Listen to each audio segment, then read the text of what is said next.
Bookworms. Welcome to the Weekend Readers Book Club. Thank you for joining us. In this episode, we're discussing the first of two books that were featured, and the book that I really enjoyed reading last time, Jasper Jones. Today, we are discussing Breakfast at Tiffany's by Truman Capote.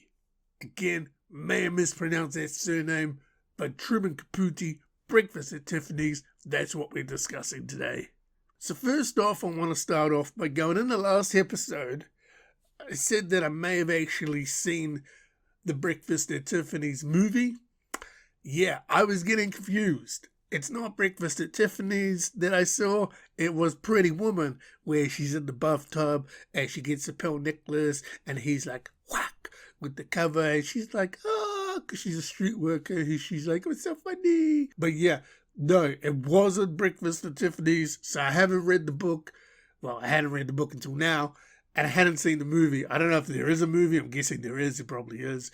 But yeah, I got a little bit confused, but it is what it is.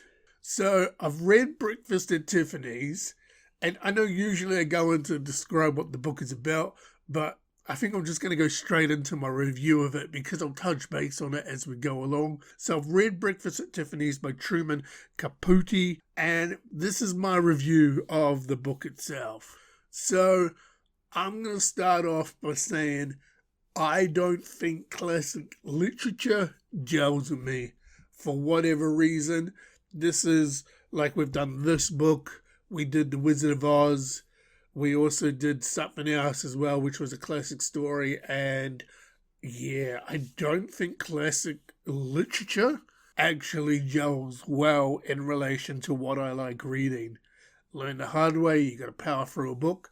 And yeah, it is what it is. I found myself through this book not connecting to anybody in the story.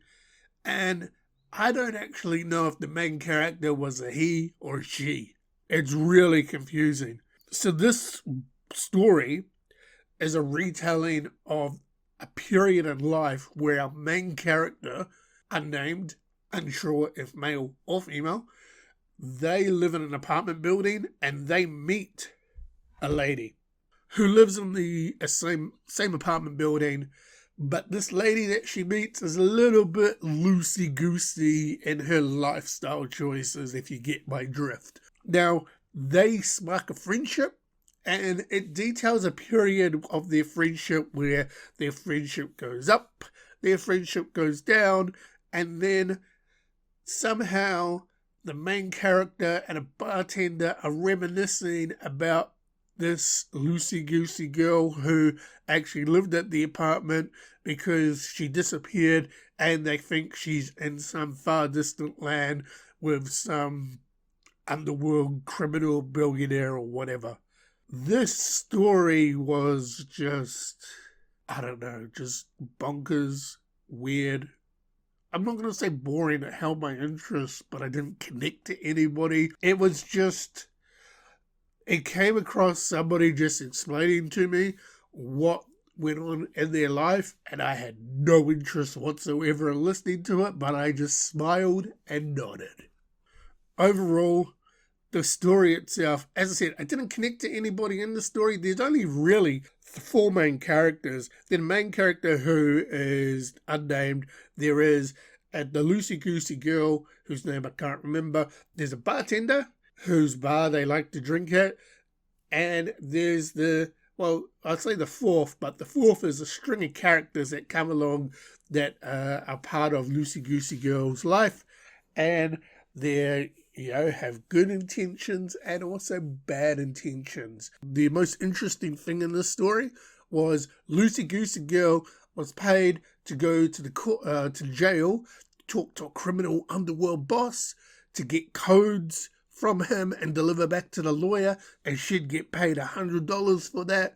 I thought that was interesting, but the payoff of that portion of the story was very minimal. However, it just sort of played into Loosey-Goosey's lifestyle choices, if you put it that way. Overall, I don't think classic literature is for me. And I want to make it big. This book is called Breakfast at Tiffany's.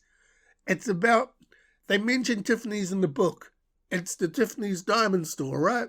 They don't even have breakfast at Tiffany's. Why couldn't you call this book something else?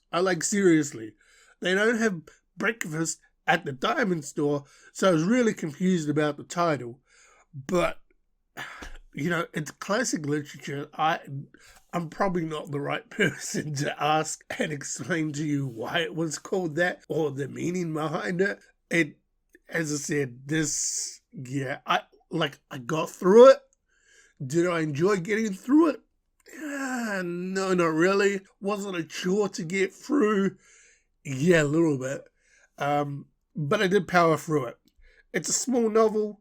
So yeah, the question is, will this book be going onto my bookshelf? The answer to that is two parts. One is a library book, so I can't. So am I going to go out and purchase this book to put on my bookshelf? However, no. I don't want to say disliked. Because again, I've never written a book, so I can't stand on my high horse and go, this book's shit.